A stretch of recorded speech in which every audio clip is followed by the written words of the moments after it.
여러분 안녕하십니까? 경기도 포천의 군부대에서 일어난 코로나19 집단 감염이 갈수록 확산되고 있습니다.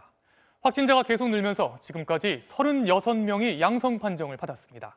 해당 부대원 전원이 1명씩 격리 조치됐고 포천 지역 모든 부대는 외출 통제령이 내려졌습니다. 이남우 기자가 보도합니다. 코로나 집단 감염이 발생한 경기도 포천의 육군부대입니다. 굳게 닫힌 철문 너머로 건물만 보일 뿐 인적을 찾을 수가 없습니다. 경계 근무자마저도 철수해 초소도 텅 비어 있습니다. 이 부대에선 후각과 미각의 이상을 느낀 병사 3명이 어제 코로나19 확진 판정을 받았습니다. 이에 따라 부대원 전수검사를 실시했는데 그 결과 간부 3명을 포함해 모두 36명이 양성으로 나타났습니다. 전체 부대 장병 240여 명 중 15%가 감염된 겁니다. 부대는 긴급 폐쇄됐고 부대원 전원이 1인 격리 조치됐습니다. 해당 부대는 청원 휴가를 포함해 모든 휴가가 전면 통제됐고 포천 내 다른 부대들도 외출이 통제됐습니다. 부대 전 인원에 대해서 외부 출타 또 이게 휴가 관련된 사안들을 전체적으로 지금 파악하고 있습니다. 군인 가족은 자가격리하고 자녀들은 학교에 등교하지 않도록 그렇게 조치하였습니다. 감염 경로는 아직 파악되지 않고 있습니다. 이 부대에선 사회적 거리두기 2단계가 실시된 지난 9월 이후 휴가나 외출, 외박을 나간 병사가 1명도 없는 상황. 부대 운영을 위해 고정 출입하는 외부인이 있긴 하지만 검사 결과 모두 음성이었습니다. 부대원 중 유일하게 외출을 한 인원은 지난달 말 서울 자택을 다녀온 간부 1명. 이 간부도 확진 판정을 받아 한때 유력 감염 경로로 꼽히기도 했지만 조금 전 가족들이 음성 판정을 받은 걸로 알려졌습니다. 결국 어디서 감염이 시작됐는지 미국에 빠진 셈인데 지난달 21일에 최초 증상을 느꼈다는 병사가 추가로 확인돼 조사 중입니다. 현재로서는 어떤 특정할 수 있는 감염 경로는 아직까지 확인되지 않은 상황입니다. 보건당국은 부대에 비정기적으로 출입하는 민간인에 대해서도 역학조사를 확대하기로 했습니다. 군은 역학조사 결과에 따라 인근 부대 등을 대상으로 추가 검사를 진행할 방침입니다. 국방부는 오늘 오후 주요 지휘관 회의를 긴급 소집하고 전군 예하부대 방역조치 긴급 점검을 지시했습니다. MBC 뉴스 이남호입니다. 일명 어린이 괴질로 불리는 다기관 염증 증후군 환자도 국내에서 처음으로 2명이 확인됐습니다. 11살과 12살 남자 어린이들입니다. 두 어린이 모두 코로나19에 감염됐거나 확진자와 접촉한 것으로 확인됐습니다. 김하영 기자가 보도합니다. 온몸에 붉은 반점이 가득하고 눈이 충혈됐습니다. 발은 퉁퉁 부었고 손가락 끝 피부가 벗겨지기도 합니다. 지난 4월부터 미국과 유럽에서 보고되기 시작한 소아청소년 다기관 염증 증후군입니다. 전신에 염증이 퍼져 장기가 손상되면 숨지기도 합니다. 방역당국은 국내에서도 다기관 염증 증후군 환자 2명을 처음으로 공식 확인했다고 밝혔습니다. 11살과 12살 남자 어린이들인데 둘 다 모두 코로나19와 관련성이 있습니다. 11살 남자 어린이는 올해 1월 필리핀 여행을 다녀온 뒤 발열과 복통으로 입원 치료를 받았고 이후 항체 검사에서 코로나19 양성 판정을 받았습니다. 12살 남자 어린이는 코로나19 확진자와 접촉해 8월 중순부터 보름간 입원 치료를 받고 퇴원했지만 발열과 복통이 나타나 다시 입원했습니다. 역학조사와 실험실적인 검사, 전문가 회의 결과 2명이 사례에 부합하는 걸로 판정되었으며 현재 2사례 모두 증상은 호전되어 퇴원한 상태입니다. 다기관 염증 증후군은 보통 코로나19에 걸린 뒤 회복하는 과정에서 나타납니다. 감염으로부터 회복된 후에 한 2 내지 4주 정도 경과된 시점에서 나타나는 증상이고요. 다기관 염증 증후군을 나타낸 아이들이 코로나19에 반드시 심하게 증상을 나타내지는 않는다는 것을. 마스크 쓰기와 손 씻기 같은 기본 방역 수칙을 지켜 코로나19를 예방하는 게 다기관 염증 증후군도 예방하는 방법입니다. 이런 가운데 새로운 코로나19 집단 감염 사례도 이어지고 있습니다. 지난 3일 서울 강북구 북서울 꿈의교회에서는 부목사 1명이 확진됐고 이후 담임 목사와 그 가족 등 3명이 추가 확진 판정을 받았습니다. 코로나19 신규 확진자는 73명으로 닷새째 2자릿수를 유지하고 있습니다. 방역당국은 추석 연휴에 방역 수칙을 잘 지켜 8월과 같은 급격한 확산은 없을 것으로 전망하면서도 확실한 진정세로 보기에는 이르다고 밝혔습니다. MBC 뉴스 김아영입니다. 코로나19로 입원 중인 트럼프 미국 대통령이 오늘 깜짝 외출을 했습니다. 차를 타고 밖으로 나가서 병원 밖에 있는 지지자들에게 인사를 한 건데요. 매우 무책임한 행동이라는 비판이 일고 있습니다. 의료진은 트럼프 대통령이 현재 안정적인 상태고 이르면 내일 퇴원할 수 있을 거라고 밝혔습니다. 워싱턴 여홍규 특파원이 보도합니다. 트럼프 대통령이 입원해 있는 월터 리드 군 병원 앞.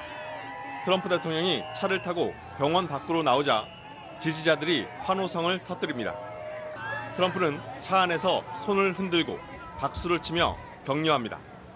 앞자리에 탄 비밀경호국 요원은 마스크에 투명 얼굴 가리개를 쓰고 있습니다. 하지만 경호원을 함께 태운 깜짝 외출에 전문가들은 경악했습니다. 군 병원의 한 의사는 트럼프 때문에 경호원들이 사망할 수도 있다며 한마디로 미친 짓이라고 했습니다. Masks or no masks, being inside a vehicle that is hermetically sealed circulates virus inside and potentially puts people at risk. 코로나19에 대해 많이 배웠다며 현 상황을 흥미로운 여행이라고 표현한 영상 메시지도 입방아에 올랐습니다. So it's been a very interesting journey. This is the real school. This isn't the let's read the book school. 건재함을 과시하기 위해 공개한 업무 사진들도 백지에 서명했다.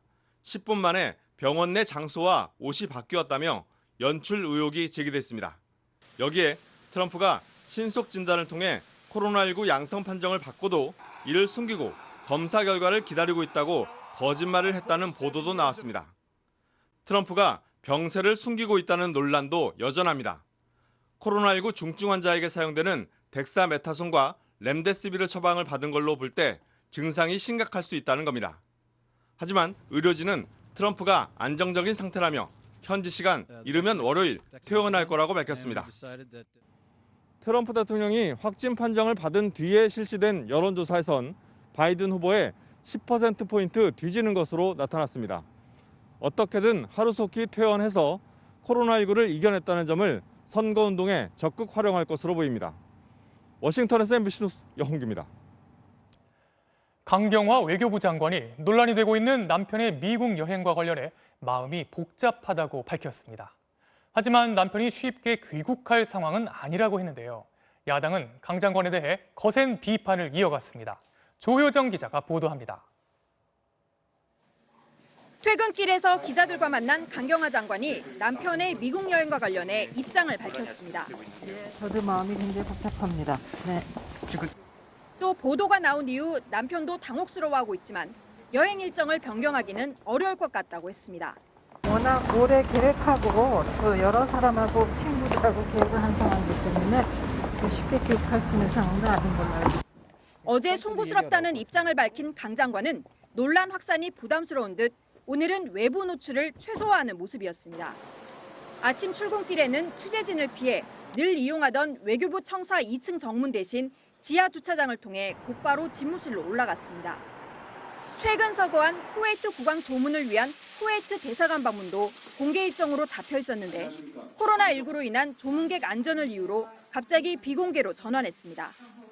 강 장관은 오늘 외교부 실국장 회의에서도 이번 논란과 관련해 거취나 추가 입장 표명 없이 모레로 예정된 국정감사 준비 상황을 점검한 것으로 알려졌습니다. 한편 강 장관의 남편인 이일병 연세대 명예교수는 오늘 새벽 자신의 블로그를 비공개로 전환했습니다. 지난 3일 미국으로 출국한 이 교수는 자신의 블로그를 통해 미국에서 요트를 구매한 뒤 요트를 타고 미국 연안과 카리브해 등을 방문할 계획 등을 공개했었습니다. 야당의 공세는 오늘도 계속됐습니다. 국민의힘은 대변인 노평을 통해 진심 어린 사과를 요구했고 정의당 신상정 대표는 인내와 절제로 코로나를 견뎌온 국민들을 모욕한 것이라며 강도 높게 비판했습니다. 민주당은 어제 이낙연 대표 등 지도부가 국민 눈높이에 비춰 부적절하다고 밝힌 이후 추가 입장을 내놓지 않았습니다. 다만 몇몇 의원들이 개별적으로 라디오 방송 등을 통해 유감을 표시했습니다. MBC 뉴스 조효정입니다. 5.18 헬기 사격을 증언한 고 조비오 신부의 명예를 훼손한 전두환 씨에게 검찰이 징역 1년 6개월을 구형했습니다. 재판에 2년 5개월이 걸렸는데 다음 달 말로 예정돼 있는 선고심에서 법원이 어떤 판단을 내릴지 주목되고 있습니다. 송정근 기자가 취재했습니다. 5.18 민주화운동 때 계엄군의 헬리콥터 사격을 봤다고 증언했던 고 조비오 신부. 하지만 전두환 씨는 2017년 4월에 펴낸 회고록에서 헬기 사격은 없었다고 주장하며 그를 파렴치한 거짓말쟁이라고 표현했습니다. 이에 유가족과 5월 단체는 고인의 명예를 훼손한 혐의로 전 씨를 고소했고 2년 5개월 동안 재판은 17차례 열렸습니다. 오늘 열린 결심 공판에서 검찰은 전 씨에게 징역 1년 6개월의 실형을 선고해달라고 재판부에 요구했습니다. 사자 명예훼손죄의 법정 최고형인 징역 2년에 근접한 높은 구형량으로 평가됩니다.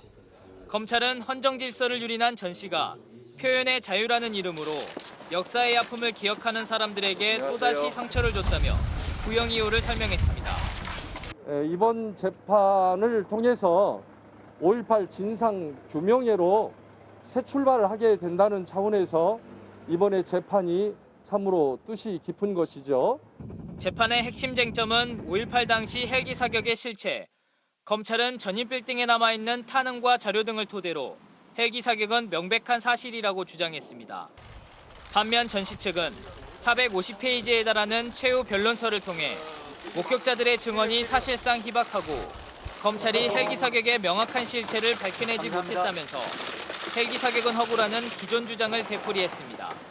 헬기 사격으로 희생을 당했다고 주장하시는 분에 대해서 검사는 어떤 증거도 제시한 바가 없습니다. 전 씨에 대한 1심 선고는 다음 달 30일로 잡혔습니다. 알츠하이머 등을 이유로 17차례 열린 재판에 단 2차례만 모습을 드러냈던 전두환 씨. 그 사이 멀쩡하게 골프를 치고 호화 만찬까지 즐겨 공분을 샀던 전 씨는 형사소송법에 따라 선고 재판에는 반드시 출석해야 됩니다. MBC 뉴스 송정근입니다. 공사 현장에서 작업 중이던 노동자가 추락해 숨지는 사고가 또 발생했습니다. 이번엔 경기도 하남인데 현장에는 안전장치가 제대로 설치되지 않았던 것으로 드러났습니다. 경찰이 공사 관계자를 상대로 과실 여부를 조사할 예정입니다. 홍희표 기자가 취재했습니다. 경기도 하남의 한 공사 현장입니다. 지상 8층, 지하 3층 규모의 상가 건물을 새로 짓는 중이었습니다. 오늘 오전 11시 반쯤 이 건물 지하 2층에서 40대 여성이 쓰러진 채 발견됐다는 신고가 들어왔습니다. 저희가 갔을 때 이미 환자분 호흡 맥박 없는 상태였었고 구조해가지고선 병원으로 이송을 한 건이거든요. 대형 건설사가 시행하는 상가 건물에서 발생한 이 사고로 하청업체 소속으로 중국 동포인 여성 노동자가 숨졌습니다. 숨진 여성은 사고 당시 건물 옥상에서 정리 작업을 하던 중이었습니다. 한 여자 하나 계단 있는데 엘리베이터 있는데. 사고는 아직 엘리베이터가 설치되지 않은 빈 공간에 발을 헛디뎌 지하층까지 추락하면서 발생한 것으로 경찰은 파악하고 있습니다. 사고에 노출된 환경이었지만 제대로 된 안전장치가 없었던 점이 원인으로 지목됩니다. 경찰은 옥상층엔 빈 공간 출입을 막는 추락방지 안전문이 설치되지 않았다고 밝혔습니다. 거기를 가벽처럼 막아가지고 출입을 못하게 그런 장치는 설치가 안 돼 있는 상황입니다. 경찰은 공사 현장 관계자들을 불러 안전조치가 제대로 지켜졌는지를 조사할 예정입니다. MBC 뉴스 홍희표입니다. 정부의 저소득층 지원금 중에 근로장려금이라는 게 있습니다. 일은 하고 있지만 소득이 적어서 살기 힘든 빈곤층에게 지원하는 돈인데요. 그런데 어찌된 일인지 소위 잘 나가는 대기업이나 공기업 신입사원들이 앞다퉈서 이 근로장려금을 타가고 있다고 합니다. 박종욱 기자가 단독 취재했습니다. 직장인들이 많이 쓰는 블라인드 앱, 가입 시 자신의 회사를 인증하고 활동하는 온라인 게시판입니다. 이곳에서 국세청 소속이라고 밝힌 이용자가 근로장려금 지급이 시작됐다고 알리자 돈이 들어왔다, 국세청에 감사하다는 댓글들이 달립니다. 적게는 30만 원부터 많게는 150만 원까지 근로장려금을 받았다는 글들이 이어졌는데 장려금을 받았다는 이들의 회사를 보니 공무원부터 공기업, 그리고 연봉이 높기로 유명한 대기업과 금융기관도 상당수입니다. 이들은 이런 공돈 좋다, 눈먼 나랏돈 안 타먹으면 바보라고 하는가 하면 자신조차 왜 받는지 모르겠다는 반응까지 보였습니다. 근로장려금은 연소득과 재산 등을 기준으로 지급 대상과 액수를 정하는데 정부는 2년 전 이 기준을 크게 확대했습니다. 단독 가구 경우 30세 이상이던 연령 기준도 없애고 연소득도 2천만 원까지로 늘렸습니다. 이러다 보니 연봉이 높은 신입사원이라도 취업을 하반기에 월급을 몇 달치만 받았다면 연소득이 2천만 원이 안 돼 장려금을 받을 수 있게 됐습니다. 실제로 제도 개편 이후 30세 미만 단독 가구에만 매년 9천억 원가량이 지급된 것으로 확인됐습니다. 이 가운데 적지 않은 사람들이 대기업이나 공기업에 다닐 것으로 추정되지만 정확한 비중은 파악할 방법조차 없습니다. 소득 기준이 넘는지 안 넘는지만 확인을 해서 제공을 하는 거니까 개인정보 자체가 다 통제가 되어 있어요. 어떤 기업에 근무하는 사람이 어떻게 제공받고 있다를 확인할 수가 없는 거죠. 이 때문에 저소득 근로자를 위한 근로장려금이 취지와 다르게 쓰이고 있다는 지적이 나옵니다. 좋은 제도인데 지금 현행 제도에 허점이 있어서 대기업 하반기 신규 취업자나 하반기에 공무원으로 채용된 사람에게까지 가는 부작용들이 발생을 하는 것 같습니다. 올해 지급된 근로장려금은 4조 3천억 원. 코로나 여파로 내년엔 지원 규모가 더 커질 것으로 예상되는 만큼 불합리한 기준 손질이 시급해 보입니다. MBC 뉴스 박종욱입니다. 국내에서 가장 많이 팔린 전기차죠. 현대자동차 코나에 불이 나는 사고가 잇따르고 있습니다. 2018년 출시된 이후 13건이나 발생을 했는데 특히 일부 화재는 배터리 쪽에 문제가 있다는 국과수 진단이 나왔습니다. 강나림 기자가 취재했습니다. 시커멓게 그을린 충전소옆 SUV 차량. 앞부분이 형체도 없이 녹아내렸습니다. 어제 새벽 대구의 한 아파트 지하 주차장에서 충전 중이던 전기차 코나에서 불이 난 겁니다. 코나 화재는 이번이 처음이 아닙니다. 출시 한 달 만인 2018년 5월 현대차 울산 공장에서 차량 화재가 난 이후 이듬해 캐나다와 강릉 등 국내외에서 화재가 잇따랐고 올해는 지난달 제주에 이어 어제 대구에서 또 불이 났습니다.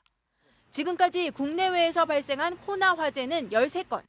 특히 이 가운데 작년 7월 강릉과 8월 세종에서 발생한 2건의 화재는 배터리 쪽과 관련이 있다는 내용의 국과수 감식 보고서가 공개됐습니다. 국과수는 원인을 단정할 수는 없지만 차량 하부에 설치된 배터리팩 결합품 내부에서 정기적인 원인 때문에 불이 났을 가능성이 있다며 전기차 충전기에서의 발화나 기기 결함 등에 의한 이상 충전 가능성은 낮다고 진단했습니다. 코나의 배터리팩에 들어간 배터리셀은 전부 LG화학 제품으로 현대차와 LG화학은 화재 원인에 대해 자체 조사를 진행 중이라고 밝혔습니다. 국토교통부도 지난해 9월 조사에 착수했지만 아직 결과는 공개되지 않은 상황입니다. 현대차 관계자는 오늘 저녁 고객 불편에 대해 사과하고 어떤 조치를 취할지 결정해 이달 안에 고객들에게 공지하겠다고 밝혔습니다. 유관 기관과의 협의하에 10월 중에 고객 불편을 해소하기 위한 적절한 조치를 해드릴 예정입니다. 지금까지 국내외에서 판매된 코나 전기차는 모두 12만 대. 현대차 측은 소프트웨어 업그레이드 등을 포함해 다양한 조치를 검토 중이라며 12만 대 가운데 특정 시기에 판매된 일부 코나 차량에 대해 조치가 이뤄질 것이라고 덧붙였습니다. MBC 뉴스 강나림입니다. 지난달 있었던 국내 최대 규모의 미술 공모전에서 한 심사위원의 아내와 딸 그리고 아들까지 가족 모두가 단체로 상을 받은 사실이 드러났습니다. 뿐만 아니라 공모전에 참가했던 이 심사위원의 제자들까지 전부 상을 받았는데요. 그런데 이 심사위원의 아들이 지난해 다른 대회에서는 아버지의 작품과 거의 똑같은 작품을 출품해서 문체부 장관상을 수상한 것으로 확인됐습니다. 이유경 기자가 단독 취재했습니다. 가운데 곡선 무늬가 돋보이는 나무로 만든 장식장. 지난해 11월 대한민국 정수미술대전에서 대상인 문화체육부 장관상과 상금 700만 원을 받은 작품입니다. 경북 구미에서 열린 시상식엔 경북도지사와 국회의원들이 대거 참석해 자리를 빛냈습니다. 대상 수상자는 대학에서 공학을 전공하는 25살 김모 씨였습니다. 그런데 이 작품, 36년 경력의 저명한 공예가인 김모 작가가 9년 전 만든 작품과 거의 같습니다. 장식장 가운데에 덧댄 나무 장식만 다르고 한옥을 본따 만들었다는 지붕 구조와 가운데 곡선 무늬까지 얼핏 보면 같은 작품으로 착각할 정도입니다. 알고 보니 이 두 사람은 아버지와 아들 사이. 그런데 작품만 비슷한 게 아닙니다. 아버지 김 작가는 정수미술대전에서 아들 김 씨가 출품한 목공예 부문 운영위원이었습니다. 그리고 김 작가의 추천을 받아 아내 이모 씨가 2차 심사위원 6명 중 1명이 됐습니다. 결국 부부가 심사에 개입한 미술대회에서 아들이 대상을 수상한 겁니다. 김 씨 아들은 아버지가 운영위원이었던 3년 전에도 같은 대회에 출품해 최우수상인 경북도지사상과 상금 500만 원을 받았습니다. 당시 작품도 이번에 대상을 받은 작품과 거의 유사한 나무 장식장이었습니다. 이 가죽에 수상한 수상은 또 있습니다. 한국미술협회가 주관하는 국내 최고 권위의 미술 공모전인 대한민국 미술대전. 지난달 김 작가의 아들은 전통 공예분과의 나무 다기 세트를 출품해 특선을 했고 딸과 아내도 각각 나무 그릇 공예품으로 입선을 했습니다. 게다가 김 작가의 제자 14명이 출품을 했는데 6명이 특선, 8명이 입선, 단체로 상을 받았습니다. 올해 대한민국 미술대전 전통공예분과는 특선이 49명, 입선이 70명이었는데 이 중 김 씨 가족과 제자가 17명이나 포함된 겁니다. 김 작가는 이번엔 직접 가족과 제자가 출품한 전통공예분과의 2차 심사위원장을 맡았습니다. 김 작가의 해명을 들어봤습니다. 먼저 지난해 정수미술대전에서 대상을 받은 아들의 수상작이 자신의 과거 작품과 비슷한 건 문제가 되지 않는다고 밝혔습니다. 같아 보여도 그 같은 작품도 아니고 디자인상 다 틀린 겁니다. 옆에 있다 보니까 내 걸 그대로 만들게 되는 거지. 선생님들 그 디자인을 조금 모방해야 만든다 아닙니까? 또 아내가 심사위원이긴 했지만 다른 심사위원 한 명과 협의했고 대상 선정은 분과위원장들이 했기 때문에 상관없다고 반박했습니다. 가게 합의를 봐가지고 좋은 작품을 자기들 올리는 겁니다. 심사위원장이 투표해가지고 그래 뽑는 겁니다. 집사람들 본인이 뽑은 적도 없고. 지난달 대한민국 미술대전에서 아들과 딸, 아내는 물론 제자까지 무더기 수상을 한 데 대해서도 의혹을 부인했습니다. 자신이 전통공예분과 2차 심사위원장을 맡은 건 맞지만 목공예 심사에선 빠졌다는 주장입니다. 저는 목공예 한 적이 없고 그 섬유 쪽에 있었는데 제가 욕심이 있으면 간여해가지고 대한민국 미술대전에도 큰 상을 거고지 내가 입선 받고 끝내겠습니까? 정수미술대전과 대한민국 미술대전 주최 측은 모두 김 씨의 가족들이 상을 받은 사실을 전혀 몰랐다는 입장입니다. 몰랐어요. 저희도 얘기 듣고 알았어요. 기분이 나쁘죠. 위원장이 우리가 상식적으로는 그렇게 하면 안 되죠. MBC의 취재가 시작되자 정수미술대전 측은 내일 이사회를 열어 김 작가 아들 수상 취소 여부 등을 논의할 예정입니다. 한국미술협회 측도 뒤늦게 김 작가의 가족과 제자들이 출품한 17점의 수상을 취소할 계획이라고 밝혔습니다. MBC 뉴스 유경입니다. 세금을 수억 원씩 안 낸 고액 체납자들의 집입니다. 현금에 금괴, 고급 시계, 명품백까지 무더기로 쏟아져 나오고 있습니다. 이렇게 고액 체납자들이 일부러 빼돌린 재산이 올해 8월까지만 해도 1조 5천억 원 넘게 징수됐는데요. 국세청의 수색 현장에선 차라리 날 잡아가라 이렇게 뻔뻔하게 소리친 사람도 있었습니다. 서유정 기자가 취재했습니다.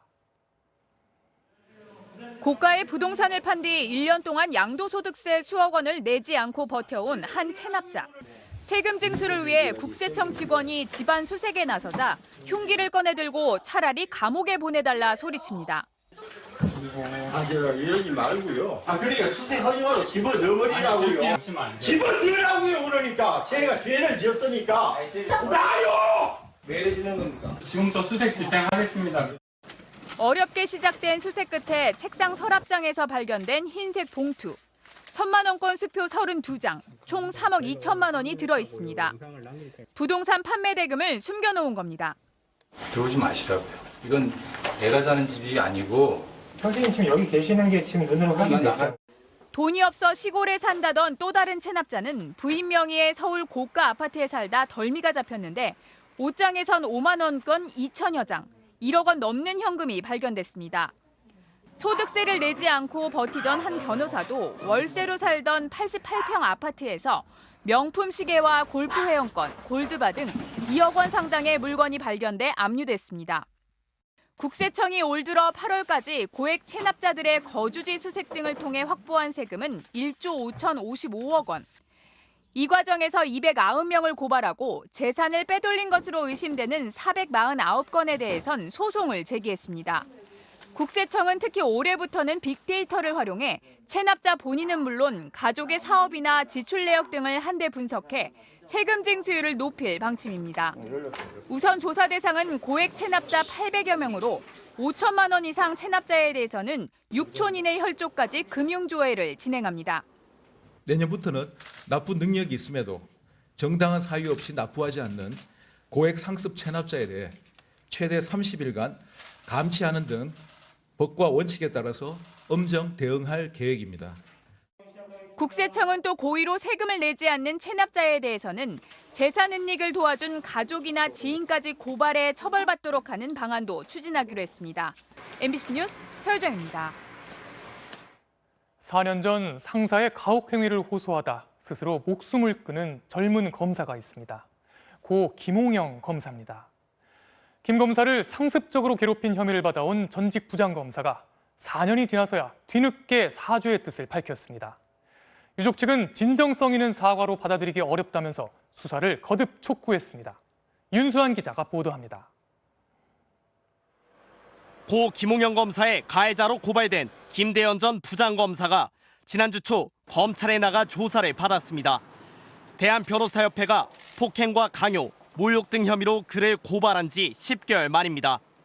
작년 11월 고발장을 접수한 검찰이 최근 들어서야 당시 대검 감찰 기록을 확보하고 뒤늦은 피고발인 조사에 나선 겁니다. 김 전 부장검사의 기소 여부 등을 논의할 검찰 수사심의위원회 소집이 다가오자 수사의 고삐를 당기고 있는 걸로 보입니다. 검찰에 출석한 김 전 부장검사는 유족 측에 직접 사과하겠다는 뜻도 처음으로 밝혔습니다.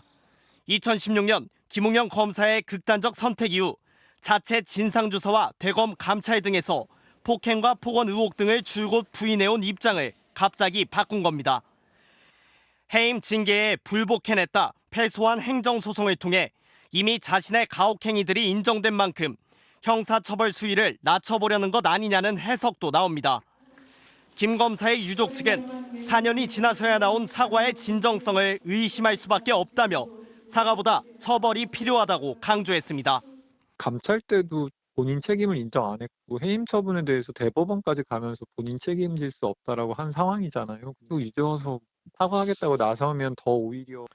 추미애 법무장관은 추석 연휴 중 김홍영 검사의 과거 사무실을 찾아 비뚤어진 검찰 조직 문화를 참여하고 인식과 태도를 바꾸라고 주문했습니다. 오는 16일 소집돼 수사심의위에서 유족 측은 철저하고 신속한 수사 요청과 함께 당시 서울 남부지검 지휘부에 대한 문책 필요성도 언급할지 검토하고 있습니다. MBC 뉴스 윤수환입니다.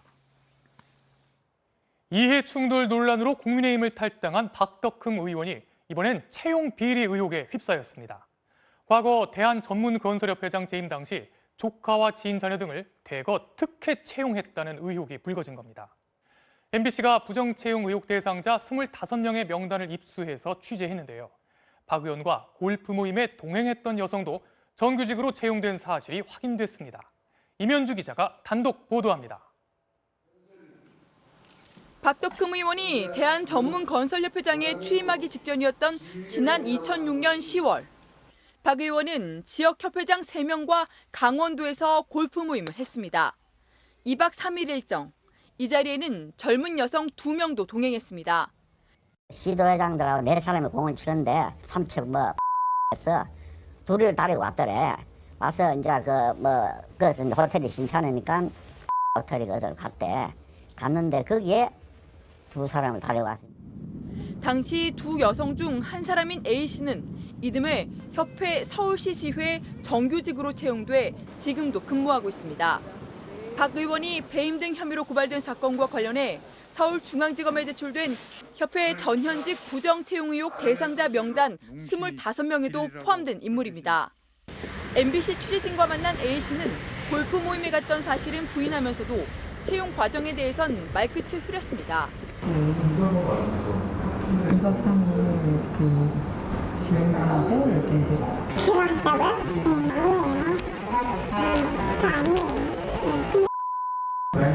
또 이제 골프 치시면서 같이 가셔가지고 이제 근데 골프는 안 치셨고 어쨌든 공교롭게도 어쨌든 그 시점 직후에 더 채용에 또 합격이 되셔가지고 정규직 전환되셨다고 제가 들었어요.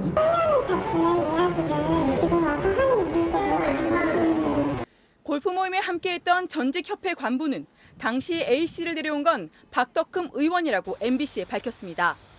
그때는 2006년도에 10월달에 그 골프장 가셔서 보신 거예요? 그때 처음 만났지라도. 공을 못 치는데 씨는 어떻게 가신 거예요? 아니 대학교 졸업하고 이제 놀고 있으니까.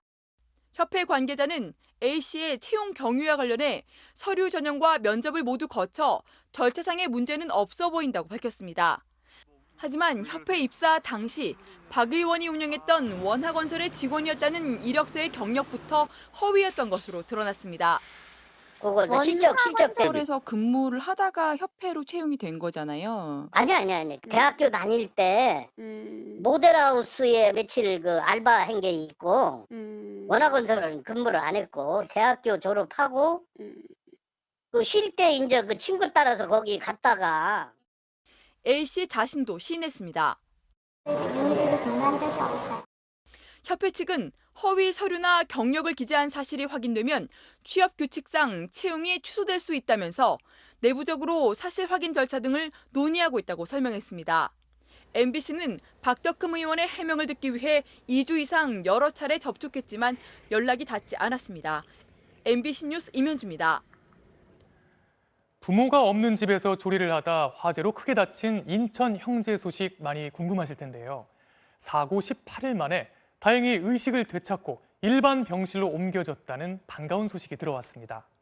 이제 어느 정도 대화도 할 수 있고 고갯짓으로 의사소통도 할 수 있다는데요. 형제가 빨리 회복해서 건강하게 일어나길 바랍니다. 임상재 기자가 보도합니다. 킥보드를 끌고 수시로 편의점에 와 취약계층 지원 카드로 도시락을 사던 인천 용현동 형제. 물건을 고르며 신나게 춤을 추기도 하고 넘어져도 금세 일어나는 밝은 모습의 이 아이들이 사고를 당한 건 지난달 14일이었습니다. 엄마가 집을 오래 비운 사이 둘이서 끼니를 채우려다 난 불이었습니다. 사경을 헤매던 아이들이 추석 연휴 기간인 지난 2일 의식을 찾았습니다. 서울의 한 화상 전문병원 중환자실에서 치료를 받은 지 18일 만이었습니다. 온몸에 화상을 입은 형과 유독가스를 특히 많이 마셨던 동생 모두 일반 병실로 옮겨졌습니다.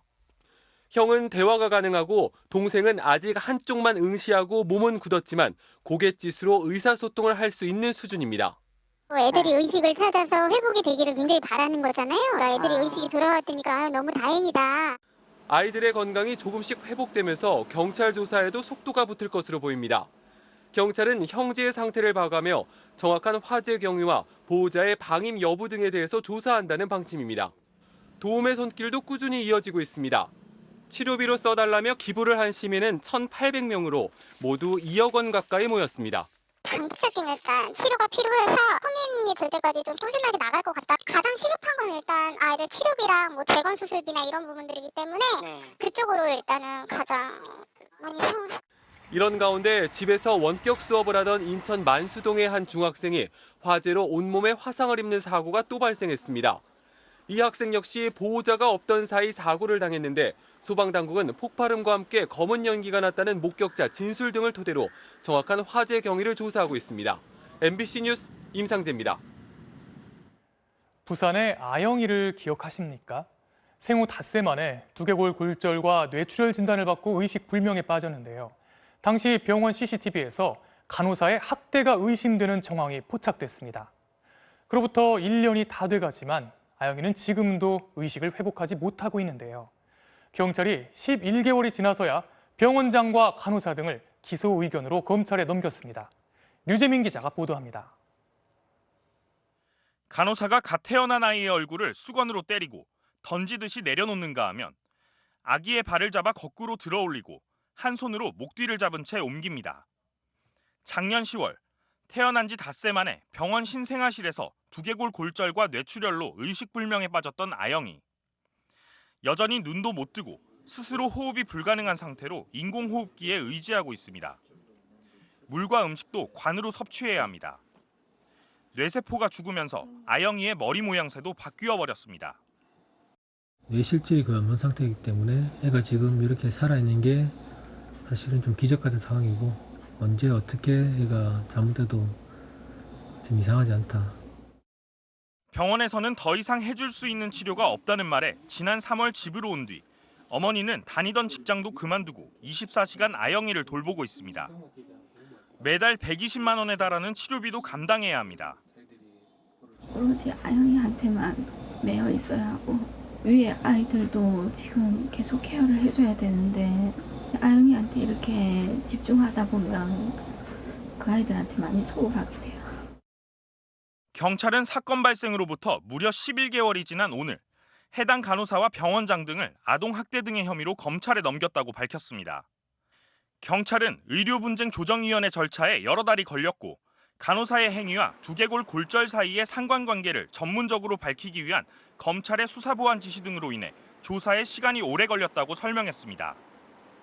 처음에 이 사건 같이 진행할 때 어떤 검사 또 그 이후에 이 검사가 임사이동해가지고 바뀌어버렸거든요. 의료분쟁조정위원회를 기타 그런 관련 기관에 문의를 좀 더 해보라고 하는 그런. 임신 중이라는 이유로 구속 수사를 면했던 간호사는 그 사이 아이를 출산했습니다. 하지만 다음 주면 돌을 맞이하는 아영이와 아영이를 바라보는 가족들은 여전히 힘든 시간을 견뎌내고 있습니다. 가족들의 생활이 자체가 거의 원래 정상적인 가족이라고 볼 수 없을 만큼 좀 힘들게 살고 있는데 해당 간호사는 잘 출산하고 잘 산후조리하고 집에서 잘 있는 것 같더라고요. 이렇게 해도 되는 건지. MBC 뉴스 류잼리입니다. 그런데 추석 연휴가 끝나자마자 안타까운 사고 소식이 들어왔습니다. 오늘 오전 일가족 4명이 있던 광주의 한 빌라에서 큰 불이 났습니다. 아버지와 두 자녀는 가까스로 탈출했지만 크게 다쳤고 거동이 불편한 어머니는 끝내 대피하지 못한 채 목숨을 잃었습니다. 이다현 기자가 보도합니다. 시꺼먼 연기가 건물 밖으로 솟아오릅니다. 외벽 에어컨 실외기에 아슬아슬하게 걸터앉은 한 여성이 소방대 사다리를 통해 구조됩니다. 빌라 3층에서 불이 난 시각은 오전 8시 반쯤. 신고 4분 만에 도착한 소방대원들에 의해 화재는 20여 분 만에 진화됐지만 집안 전체가 새까맣게 타버렸습니다. 고무 타이어 태우면 까만색 연기 나잖아요. 그런 연기들이 많이 났어요. 어제 계단 내려왔는데 계단까지 연기 나왔던 상황이니까. 거실에서 불이 시작되면서 집안에 있던 일가족 4명은 현관으로 대피할 수 없었습니다. 결국 어머니 45살 정모 씨는 방 안에서 숨진 채 발견됐습니다. 1년 전 뇌수술을 받은 어머니는 거동이 불편해 탈출을 시도하지 못한 것으로 추정됩니다. 대피 과정에서 아버지는 3층 높이에서 떨어져 중상을 입었고 아들은 자동차 위로 뛰어내려 탈출했습니다. 이웃 주민들은 에어컨 실외기 위에서 버티던 딸이 추락할까 봐 바닥에 이불을 깔아 보호하기도 했습니다. 그나마 이제 그 경상인 따님을 통해서 이제 확인된 바로는 약간의 냄새가 있었다고는 하는데 그거는 좀 더 지켜봐야 될 것 같고요. 경찰과 소방당국은 국립과학수사연구원과 함께 현장 감식을 통해 정확한 화재 원인을 조사할 계획입니다. MBC 뉴스 이다현입니다. 태풍이 강타한 프랑스 남동부와 이탈리아 북서부 지역인데요. 하루에 최대 넉 달치 강수량의 비가 한꺼번에 쏟아지면서 산사태와 홍수로 인명피해가 속출하고 있습니다. 올 여름 이례적인 폭염에 이어서 태풍 피해까지 겹치면서 주민들은 망연자실해하고 있습니다. 한수영 기자가 취재했습니다. 산자락에 위치한 집이 와르르 무너져 내립니다. 단 7초 만에 집은 형체도 없이 사라졌습니다. 폭우로 불어난 거센 물살에 집들은 힘없이 떠내려가고 다리는 불꽃을 뿜으며 두동강이 납니다.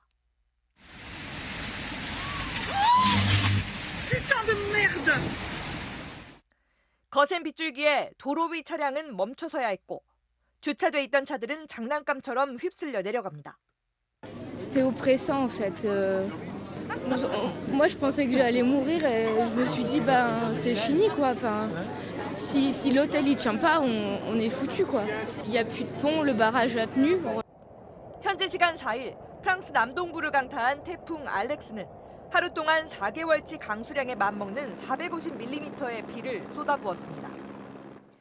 아름다운 시골 마을은 순식간에 온통 시커먼 진흙더미로 바뀌었습니다.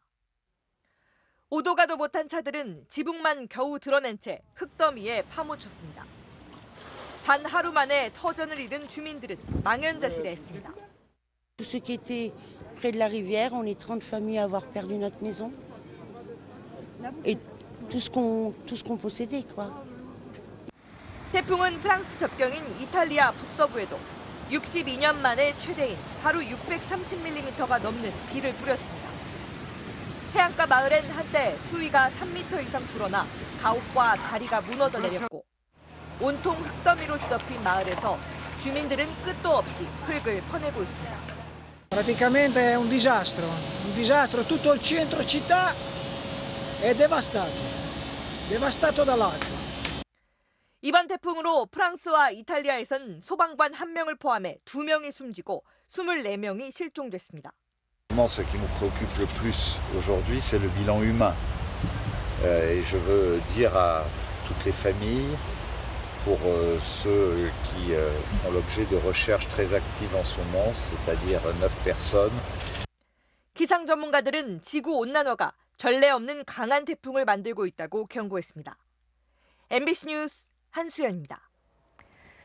자, 이렇게 태풍의 폭염에 최근 유럽의 코로나19 상황도 심각한데요. 영국과 프랑스에서는 하루 10,000명이 넘는 확진자가 쏟아지고 있습니다. 다시 술집의 영업을 금지시키고 이동 제한 조치가 내려졌는데 힘든 겨울을 맞게 될 거란 전망이 나오고 있습니다. 김정원 기자가 취재했습니다. 할아버지를 다정하게 안아주는 손녀. 그런데 손녀의 입 주변에 거무스름한 물감이 잔뜩 묻어 있습니다. 함께 마실 차를 준비하며 물감은 주전자와 티백, 컵으로 번지고 결국 차를 마시는 할아버지 얼굴에도 물감이 묻고 말았습니다. 코로나가 얼마나 빨리 퍼지는지 경고하기 위해 스코틀랜드 정부가 만든 영상입니다.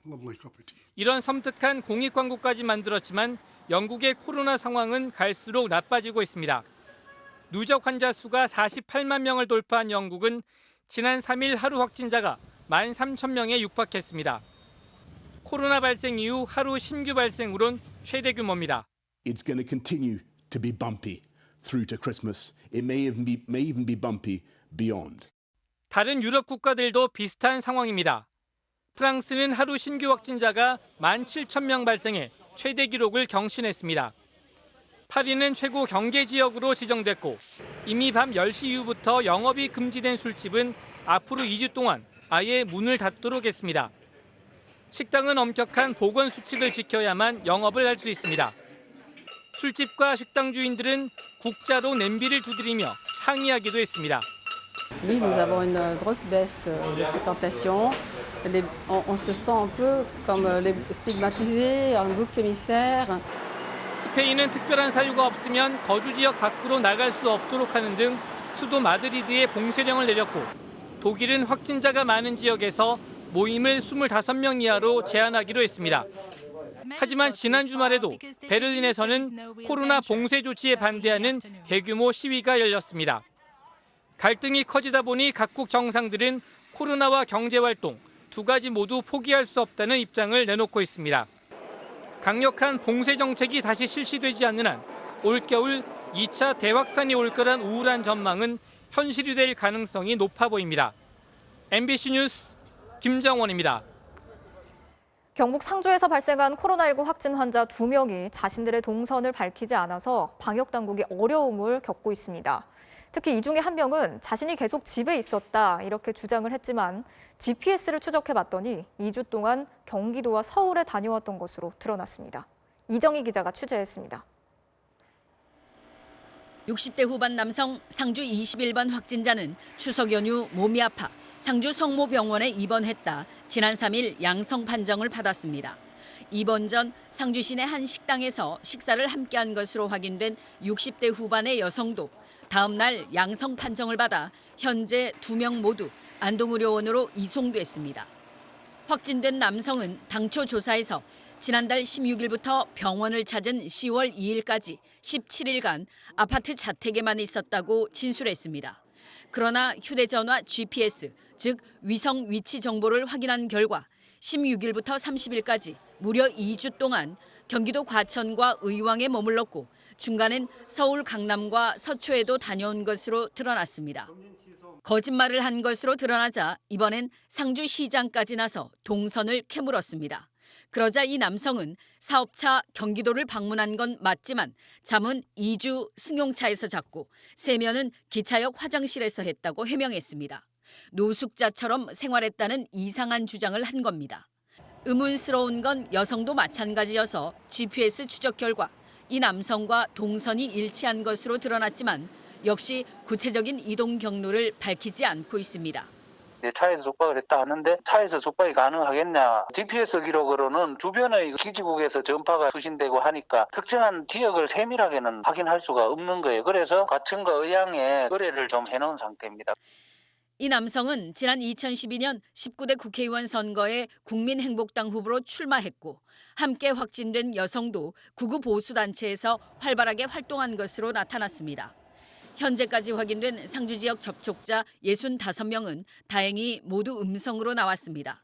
하지만 남성은 다단계 판매업 종사 전력이 있는 것으로 알려지면서 이들이 언제 어디서 얼마나 많은 사람과 접촉했는지 오리무중이어서 방역당국이 바짝 긴장하고 있습니다. MBC 뉴스 이정희입니다. 전 국민을 대상으로 한 1차 재난지원금을 지급하는 과정에서 가정폭력 피해자들의 소재가 가해자인 남편에게 노출되는 일이 발생했습니다. 재난지원금 신청을 접수한 주민센터에서 정보가 노출이 된 건데 서울시가 중앙부처에 대책 마련을 긴급 건의하기도 했습니다. 이준범 기자가 단독 취재했습니다. 가정폭력 피해 후 남편으로부터 벗어나 서울의 한 보호시설에서 지내던 여성 A씨. 지난 5월 1차 긴급 재난지원금을 신청했다가 결국 포기했습니다.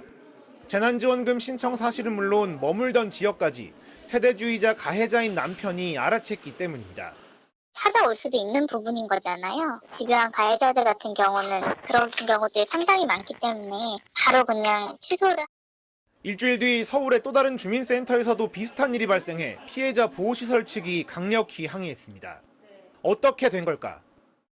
가정폭력이나 성폭력, 아동학대 피해자들은 이의 신청이라는 별도의 절차를 통해 긴급 재난지원금을 신청합니다.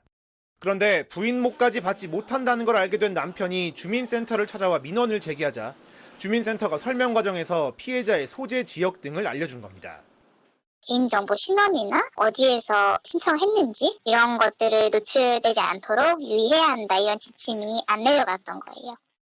유사 사례가 반복되자 서울시는 25개 자치구에 2번이나 긴급 공문을 내려보냈습니다. 첫 공문에서는 정보가 누설되지 않도록 각별히 유의해달라는 정도였는데 다음 공문에서는 피해자 안전에 심각한 위험을 초래하고 있다. 담당자 교육 및 관리 강화에 만전을 기해달라는 내용이 추가됐습니다. 그 건에 대해서는 특별히 저희가 여러 번 강조해가지고 후에 재발하지 않도록 좀 그런 것들을 공유를 했었거든요. 서울시는 주무부처인 행정안전부에도 긴급 건의 형태의 공문을 보내 전국적인 사안인 만큼 부처 차원에서 공문 시행 등 조치를 취해달라고 요청했습니다. 이 같은 피해 사례가 전국적으로 얼마나 발생했는지는 확인되지 않은데 가정폭력 피해 여성 상당수는 재난지원금이 절실함에도 신청 자체를 하지 않았다고 보호시설 관계자들은 전했습니다. 확실한 신변 노출 차단 대책의 필요성과 함께 앞으로는 복지 지원의 단위 자체를 가구에서 개인으로 변경하는 근본 해법을 고민해야 한다는 지적도 나옵니다. MBC 뉴스 이준범입니다. 자일대우 상용차, 즉 대우버스가 추석 연휴 마지막 날인 어제 직원들을 대량으로 해고했습니다. 사측은 경영 악화, 또 코로나19로 인한 수요 감소 등을 이유로 들고 있는데 노조는 명분 없는 해고라면서 무기한 농성에 들어갔습니다. 이용주 기자가 취재했습니다. 부산과 울산 지역의 대표적인 버스 생산 기업인 자일대우버스. 가동이 중단된 공장 앞에 천막 수십 동이 들어섰습니다. 밤사이 급격히 추워질 날씨에 대비해 단열재 틈을 테이프로 막는 이들은 추석 연휴 마지막 날인 어제 날벼락 같은 해고 통보를 받은 대우버스 노동자들입니다. 앞으로 저희들 부당한 해고에 맞서 끝까지 저항할 것입니다. 사측은 지난 3월 만성적인 적자 누적과 경영 악화 등을 이유로 울산 공장 폐쇄를 선언했습니다. 이후 6월과 7월, 8월을 거치며 휴업이 이어졌습니다.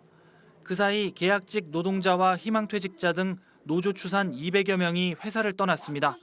남아있던 직원들 가운데 90%에 달하는 356명도 어제 정리해고를 당한 겁니다. 노조 측은 긴박한 경영상의 필요가 없는데도 해고가 단행됐다며 반발하고 있습니다. 코로나19 사태가 닥친 와중에도 올해 1분기 대우버스의 생산량은 작년 같은 기간에 비해 오히려 12.5% 증가했습니다. 다른 버스 업체들의 평균 생산량이 30% 이상 감소한 것에 비하면 눈에 띄는 실적인데도 사측이 베트남으로 공장을 이전하기 위해 위장 폐업 수순을 밟고 있다는 겁니다. 멀쩡하게 잘 나가던 회사를 베트남 이전이라고 하는 그 단 한마디 말에 의해서 셀프 경영 위기가 왔다고 봅니다. 노조 측의 이런 주장에 대한 사측의 입장을 듣기 위해 여러 차례 연락했지만 대우버스 측은 아무런 답변이 없었습니다. 노조 측은 부당해고 구제 신청을 낸 데 이어 사태가 해결될 때까지 무기한 농성을 이어간다는 계획입니다. MBC 뉴스 이용주입니다. 이어서 오늘 이 뉴스 전해드리겠습니다. 15살 이상이면 이용할 수 있는 스마트폰 게임이 선정성 논란에 휩싸였습니다. 이용자가 아빠가 돼서 딸을 키우는 게임인데 그 내용이 충격적입니다. 아빠, 일어나! 아빠! 나 안 키울 거야? 딸 한번 키워보실래요? 초보 아빠와 딸의 좌충우돌 모험이라고 소개하고 있는 이 게임은 미취학 아동을 성장시키는 내용으로 15세 이상이면 이용할 수 있습니다. 그런데 여기 들어간 대화 내용과 그림을 보면 선정적인 내용이 가득합니다. 시작할 때 8살로 설정된 어린이 캐릭터들이 찢어진 옷을 입고 부끄러운 표정을 짓거나 수위 높은 말을 합니다. 심지어 화면을 터치하면 캐릭터들이 반응도 합니다. 이 게임은 지난달 중순 출시됐는데 벌써 10만 명 이상이 내려받았습니다. 이런 내용인 줄 모르고 게임을 시작한 이용자들의 항의가 쏟아지고 있는데요. 캐릭터가 8살 아이인데 왜 노출이 있어야 하냐? 보기 불편하다. 아동 청소년 성보호법에 안 걸리냐는 지적도 나왔습니다. 어린이를 성적 대상화한다는 비판에 게임 회사 측은 현재 마켓 등급 판정의 심의 기준에 맞춰져 있지만 과도한 부분이 있다면 개선해 나가겠다고 밝혔습니다. 게임물관리위원회에도 항의성 민원이 빗발치고 있습니다. 저희가 등급 분류한 게 아니거든요. 이거는 자체 등급 분류 제도라는 게 있는데 플랫폼 사업자들이 직접 등급 분류할 수 있게 저희한테 지정을 받는 거예요. 거의 막 몇십만 건씩 1년에 등급 분류가 되다 보니 저희가 직접 사실 등급 분류하기는 현실적으로 불가능해서 사실 그런 제도가 나온 거고. 게임물관리위원회가 뒤늦게 검토에 나섰는데 최종적으로 문제가 있다고 판단되면 사업자에게 조정이 필요하다고 통보를 하게 됩니다. 어떻게 개선할지 지켜봐야겠지만 소와 성범죄를 유도한다는 비판까지 나온 이런 게임이 15세 이용가 등급으로 나왔다는 게 놀라울 뿐입니다. 오늘 이 뉴스였습니다.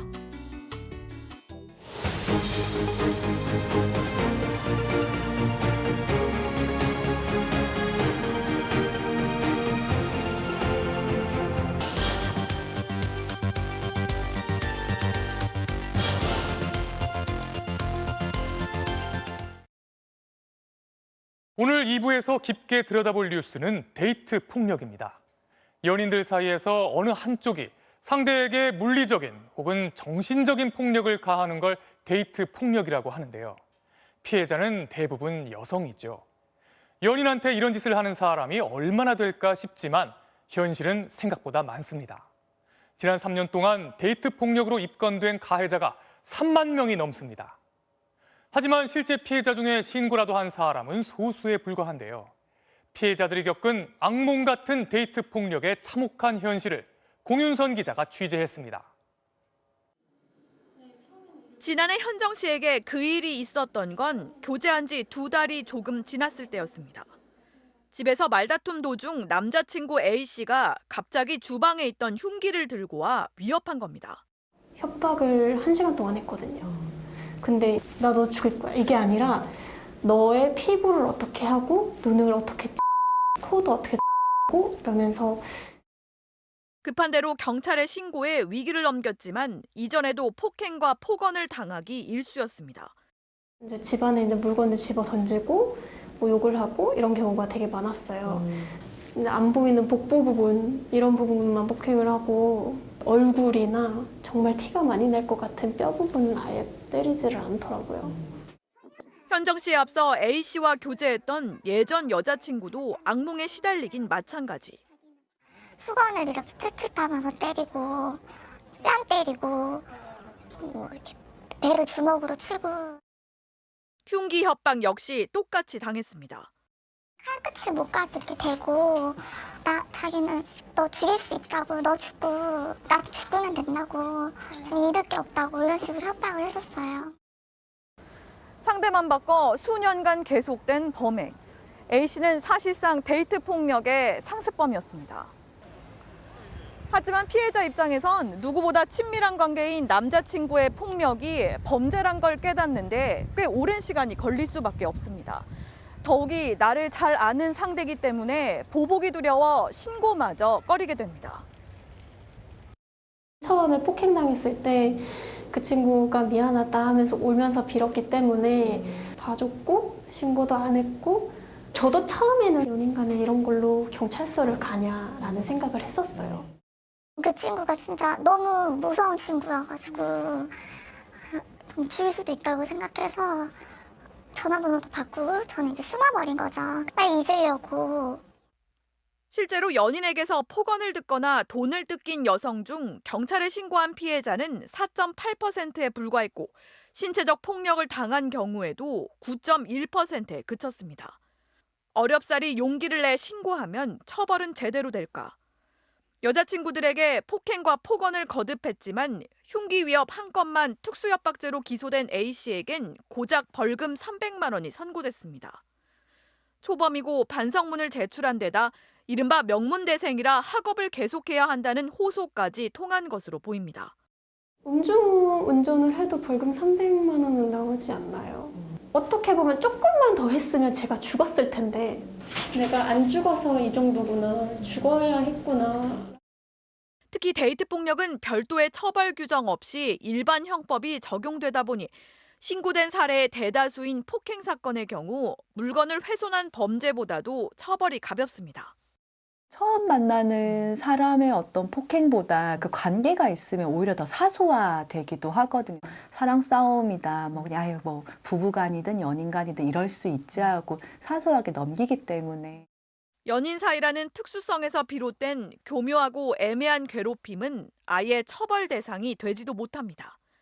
밤새 전화를 해서 진심으로 자기가 원하는 사과의 말을 듣지 않을 때까지 절대 전화도 못 끊게 하고 밤새 잠도 못 자게 하고 뭐 경범죄 처벌법 뭐 이 정도 수준에만 처벌이 가능하고 있어서. 성폭력 처벌 역시 마찬가지입니다. 성폭행에 대한 피해 사실을 즉시 알리지 않았다거나 교제 기간 동안 성관계가 있었고 피해자가 피임 도구를 준비했다는 이유로 준강간 혐의조차 인정되지 않고 있습니다. 강제로 하니까 혹시 임신이라도 막아야 되는 콘돔을 샀는데 콘돔을 샀으니까 네가 동의해서 성관계 한 거 아니냐. 결국 이제 수사기관에서는 우리는 증거만 가지고 판단한다. 그러니까 특수성을 고려한 판단이 아니라. 처벌이 부실한 탓에 데이트 폭력의 재범률은 무려 76.5%.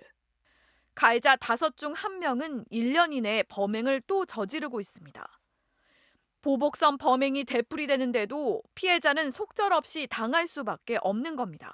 신고를 해도 대부분 뭐 입건조차 되지 않는 경우도 많아서 더 이상 이제 피해자들이 경찰에 신고를 하지 않게 되고 가해자들도 나는 아무 처벌받지 않아. 이런 식으로 역으로 피해자의 어떤 신고나 대응을 위축시키는.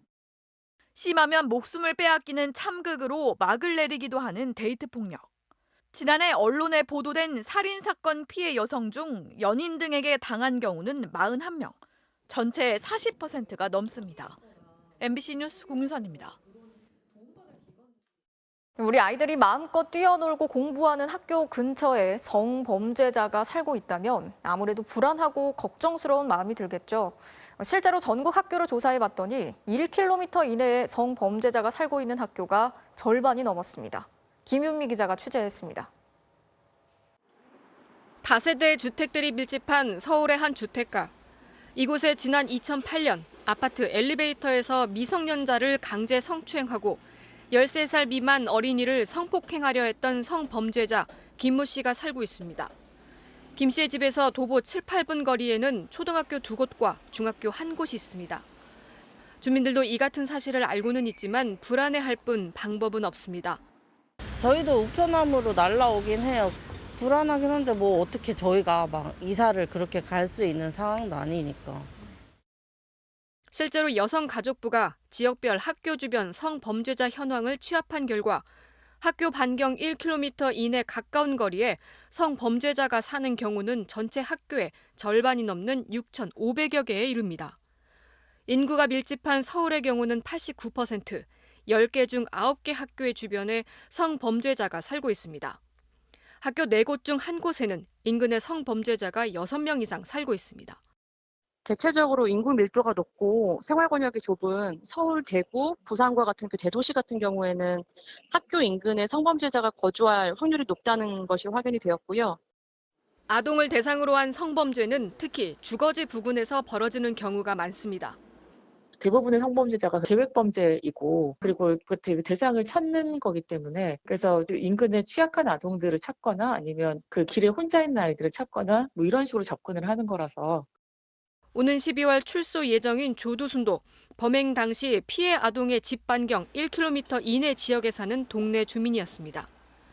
전문가들은 아동 청소년 상대 성범죄는 재범률이 높기 때문에 보호 관찰 등의 철저한 감시와 함께 성범죄자들이 치료 프로그램을 계속 받을 수 있도록 조치가 필요하다고 지적했습니다.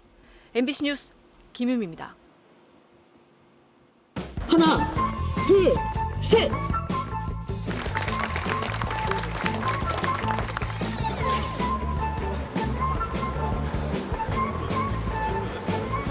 진심으로 참회하면서 이곳 천막에서 새로운 한나라당의 길을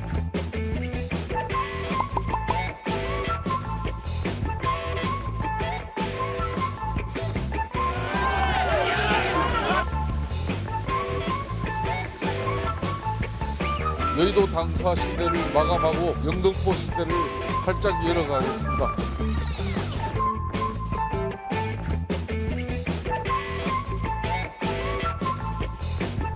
과거를 다 좀 잊어버리고 새로운 과거로 국민의 신뢰를 갖다 얻을 수 있는 국민의힘!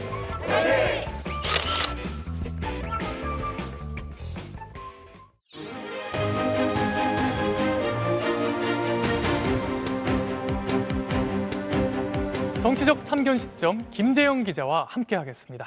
네, 첫 번째 소식 볼까요? 네, 제목이 국민의힘 청년이 그들에겐 무슨 일이거든요.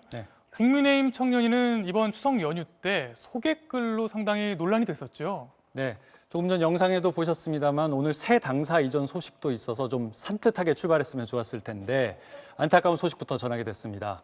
연휴 사이에 있었던 일이죠. 국민의힘 중앙청년위원회 지도부가 SNS에 올린 소개글이 부적절 표현 논란에 휩싸이며 급기야 당 지도부가 이들을 징계했는데 오늘 이들 청년을 대표하던 청년위원장이 정계 은퇴를 선언하면서 파문이 쉽게 가라앉지 않고 있습니다. 일단 영상으로 내용 정리했습니다.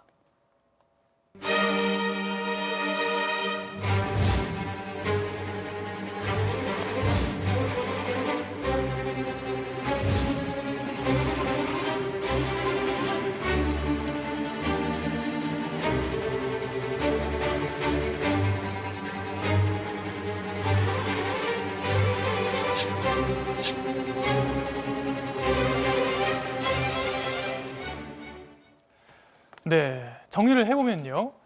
그 논란이 됐던 게 지난달 29일이거든요. 그런데 추석 연휴 중인 2일에 징계를 했어요. 징계를. 그러니까 상당히 급하게 처리한 건 맞는 것 같네요. 아무래도 연휴 기간이다 보니까 여론에 더 민감했던 것 같습니다. 그리고 당시 상황을 돌이켜보면 바로 다음 날인 3일 개천절 집회가 우려되던 상황이었거든요. 다행히 이번엔 큰 집회나 충돌 없이 지나가긴 했습니다만 김종인 위원장은 어느 정도 선 긋기를 했지만 당내 극우 당원과 단체 그리고 종교계 등은 집회를 예고하고 있었던 터라 상황을 빨리 수습하지 않을 경우 지지자들에게 잘못된 신호를 줄 수 있다 이렇게 판단했던 것 같습니다. 네, 그런데 그동안의 전력을 보면요. 국민의힘과 기독교 단체와의 관계를 그렇게 쉽게 끊을 수 있는 건 아니지 않습니까? 네, 지난 총선 황교안 전 대표와 전광훈 목사와의 특별한 인연이 그랬고요. 최근까지도 민경욱, 차명진, 김문수 전 의원 등이 계속 그 관계를 이어가고 있습니다.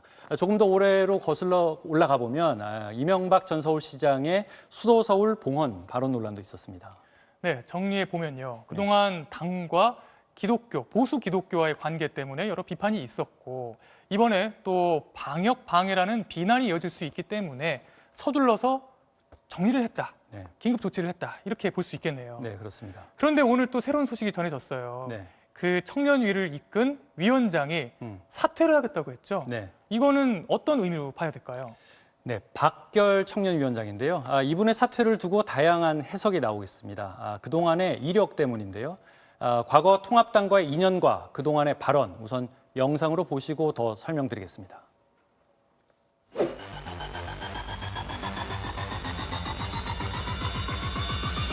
자유우파라면 함께 싸웁시다.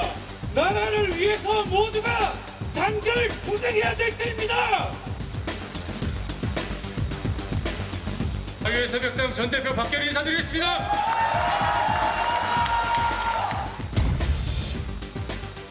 이럴 때일수록 더욱 확실한 보수파의 색깔을 가진 유능한 세력이 등장해야 되는 것입니다.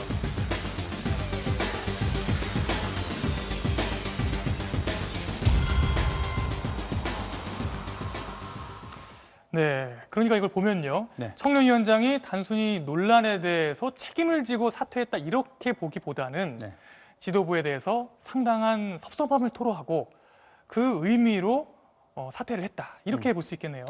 네, 그렇습니다. 방금 영상으로도 보셨지만 사퇴서를 근조 형식의 영정사진처럼 만든 것도 그렇고 발언 내용도 사과에 더해 당내 지도부에 대한 불만을 담았습니다. 박결 위원장은 지난 총선 직전 당시 황교안 당대표가 영입했던 군소정당 대표거든요. 이른바 김종인 비대위원장 체제가 시작되면서 외부에서 발탁된 다른 청년 위원들과는 당내 입지가 다른 거죠. 그렇다 보니 이번 일을 두고도 김종인 비대위원장과 중진 위원들의 발언 수위도 미묘하게 달랐습니다.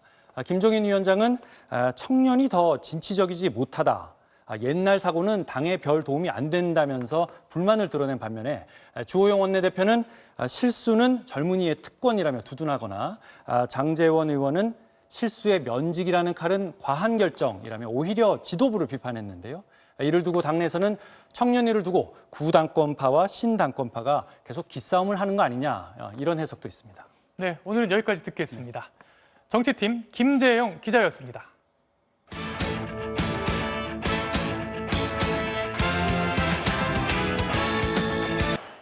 템파베이의 최지만 선수가 내일 뉴욕 양키스와의 디비전 시리즈에 출전합니다. 현역 최고 투수 게리 콜의 유독 강했던 면이 맞대결을 앞두고 집중 부각되고 있습니다. 전운칠 기자입니다. 연봉 418억 원의 세계에서 제일 비싼 투수 양키스의 게리 콜. 160km를 넘나드는 강속구로 삼진을 가장 많이 잡아내고 안타는 가장 적게 내주는 현역 최고 투수입니다. 그런데 최지만 앞에서는 얘기가 달라집니다. 통산 12타수 8안타에 홈런 3개. 최지만은 강속구와 변화구를 가리지 않았고 삼진은 2번밖에 없었습니다. 천하의 게리 콜이 번번이 당하는 믿기 힘든 모습은 심층 분석 대상입니다.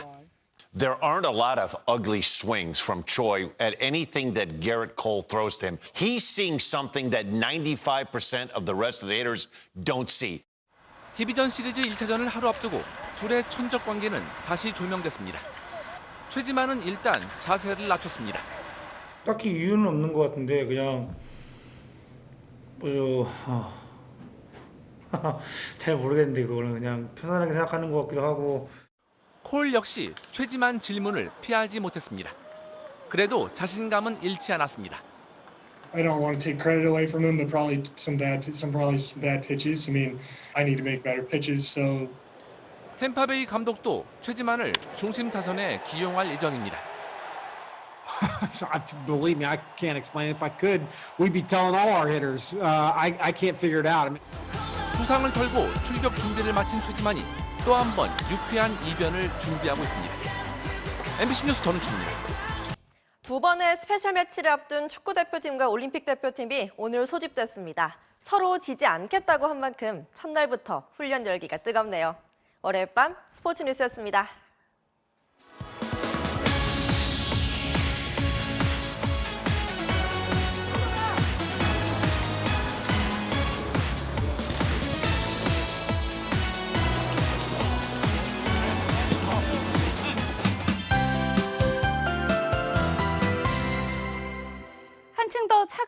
차가운 가을바람이 불쑥 다가온 하루였습니다. 오늘 설악산에서는 첫얼음이 관측될 정도였는데요. 단풍도 매일매일 물감을 덧바르듯 색이 짙어지고 있습니다. 오늘 중청봉의 모습입니다. 이제는 이렇게 붉은 단풍이 산허리 깊숙이 파고들고 있는데요. 이 단풍은 다음 주면 저지대까지 퍼지겠습니다. 내일 출근길 공기는 더 차가워지겠습니다. 대관령의 기온이 영하 1도 등으로 지도에 짙은 색으로 표시된 지역은 영하권으로 낮아지겠고요. 내륙을 중심으로는 서리가 내리는 곳이 있겠고 높은 산지에서는 무리할 가능성도 있습니다. 그 밖에 봉화 2도, 서울도 8도로 한 자릿수까지 떨어지는 지역이 많겠는데요. 그나마 바람은 오늘보다는 덜하겠습니다. 내일도 전국의 하늘 표정 온종일 맑겠습니다. 낮 동안에는 따스한 가을 햇살이 비추겠습니다. 아침 최저 기온은 서울 8도, 춘천 4도로 대부분 오늘보다 낮아지겠습니다. 낮 최고 기온은 서울 19도, 대구 22도까지 올라서 중부지방을 중심으로는 일교차가 15도 안팎으로 크게 벌어지겠습니다. 기온은 수요일인 모레부터 점차 올라 평년 수준을 회복하겠고요. 주 후반에는 동쪽 지방에 비가 예보돼 있습니다. 날씨였습니다. MBC 뉴스데스크.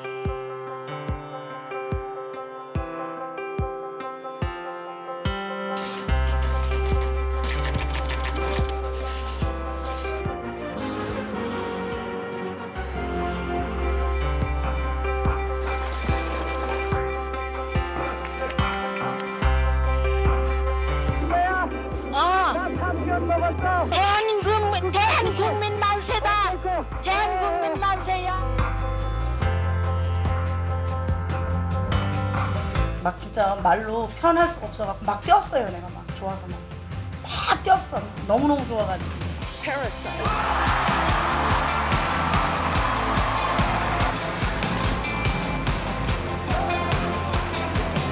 도저히 있을 수가 없는 일이라고 생각합니다. 경제가 난국에 지금 빠져서 국민들은 허리띠를 졸라매고 있는데 국가가 폭력적으로 개인의 삶을 망쳐버리는 존재라고 이제 생각을 하게 되는 거죠. 내가 어떻게 이런 아들이 죽는 걸 보고 살아날 수 있습니까? 그래 나는 죽기를 바랍니다. 그거라도 찾아주세요. 어떻게 이 엄마를 어떻게 해요? 그거 꼭 찾아주세요. 전혀 신경 쓰지 않습니다. 제가 입고 싶은 데도 있고요. 이렇게 입으면 기분이 좋거든요.